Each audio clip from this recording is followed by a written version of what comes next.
చూడండి, ఈ సాహస వీరుణ్ణి చూడండి. సెంటర్ ఆఫ్ గ్రావిటీతో ఆడుకుంటున్నాడు.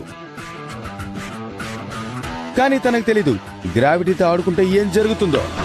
ఏంటి బాబు, నడుం విరిగిందా? ఇక్కడ చూడండి మజా.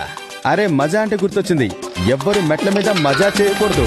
చేస్తే ఇలాగే ఉంటుంది. అసలు ప్రశ్న ఏమిటంటే బాడీలో ఏ పార్ట్ విరిగిందా అని. చూడు, అస్సలు భయపడకు, నాన్న నిన్ను వదిలేయర్లే. అంకుల్, మీకింత కాన్ఫిడెంట్ ఉన్నప్పుడు ఆ తాడు మీద మీరే ఎందుకు సైకిల్ నడపకూడదు? ఒక్కగానొక్క కొడుకు కష్టపడుతుంటే మీకు అంత ఆనందంగా ఉంటుందా? చూడండి, డాడీ ఫుల్, కొడుకు బ్లడీ ఫుల్.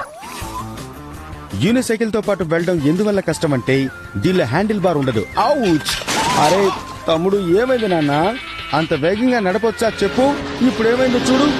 అయినా హ్యాండిల్ బార్ మీద అంత ప్రేమ పనికిరాదు. కాస్త బుర్ర పెట్టు. మజా కావాలనుకుంటే జీవితమే నాశనమైపోతుంది. ఈ చిన్నవాణ్ణి చూడండి, ఇతనికి చిన్నతనం నుంచి ప్రయోగం అంటే చాలా ఇష్టం. ఆహా, జంప్ చేశాడు. Control control control. ఆహా, ఏం కంట్రోల్ చేస్తావురా బాబు? ఎన్నిసార్లు ఇలా పడతావు చెప్పు? నువ్వు నిజంగా బ్రేవ్ మ్యాన్వి.